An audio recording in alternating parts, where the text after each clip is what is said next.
Bonjour à toutes et à tous. J'ai le plaisir de vous retrouver une fois de plus aujourd'hui pour une nouvelle vidéo sur le chemin de vie ou les chemins de vie et le karma. Donc ici le chemin de vie 8. Donc n'hésitez pas à liker, commenter et à vous abonner. Donc ce qui suit ne sont que des généralités que vous pouvez prendre en compte bien évidemment, mais qui nécessitent une étude spécifique individuelle.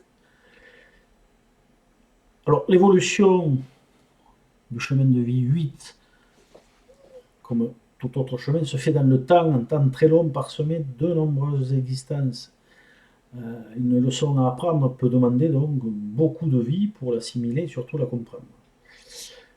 Il est donc logique que de nombreuses incarnations soient nécessaires, car nous avons en principe aussi plusieurs leçons à apprendre, représentées par les 9 domaines en numérologie de 1 à 9. Il faut savoir qu'il n'y a pas de régression dans l'évolution de la roue karmique,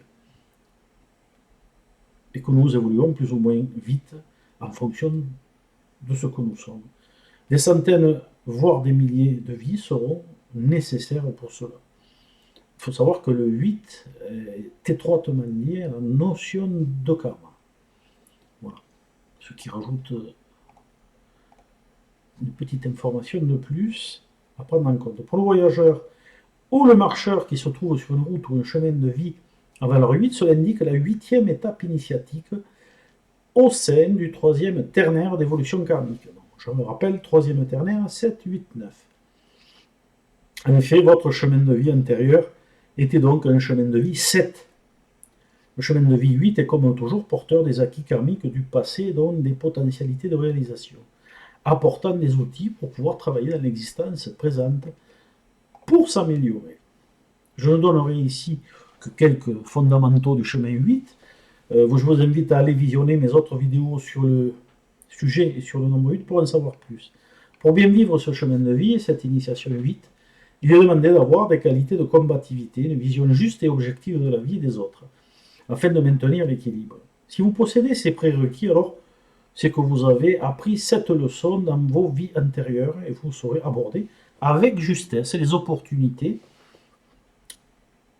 de réalisation qui se présenteront à vous. Dans le cas d'un déséquilibre au niveau de l'énergie de 8, en trop ou en insuffisance, vous devrez faire des efforts supplémentaires pour rééquilibrer cette énergie, car votre travail intérieur aura très certainement été insuffisant.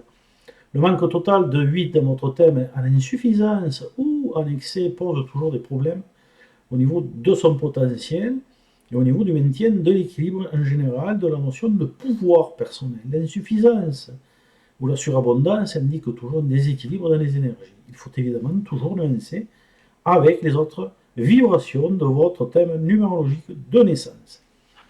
Le 8 manquant à la grille de l'inclusion est toujours significatif de problèmes à résoudre d'un potentiel rééquilibré au niveau du 8. La présence d'un défi mineur et ou majeur à valeur 8 apporte un surcroît, comme toujours, d'efforts à fournir.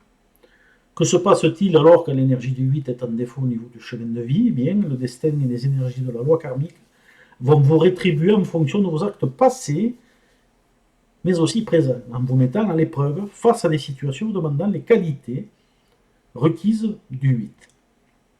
Pour les personnes ayant ce potentiel équilibré, cela ne posera pas ou très peu de problèmes. Pour les autres, ce sera en fonction des différents aspects de leur thème. En surabondance de 8, par exemple, avec du 1 et du 11 en plus, toutes les actions menées face à une situation qui impose une certaine combativité, une vision juste des choses, devront être canalisées au niveau des tensions intérieures et d'une agressivité qui risque fort de s'exprimer suivant le cas. Pour celles et ceux qui ont du mal à canaliser ce surplus d'énergie et qui n'arrivent pas à y faire face, alors le destin vous demandera d'être peut-être plus combatif, mais mesuré. Il n'y a qu'à ce prix et des efforts constants que vous arriverez à rééquilibrer ce potentiel.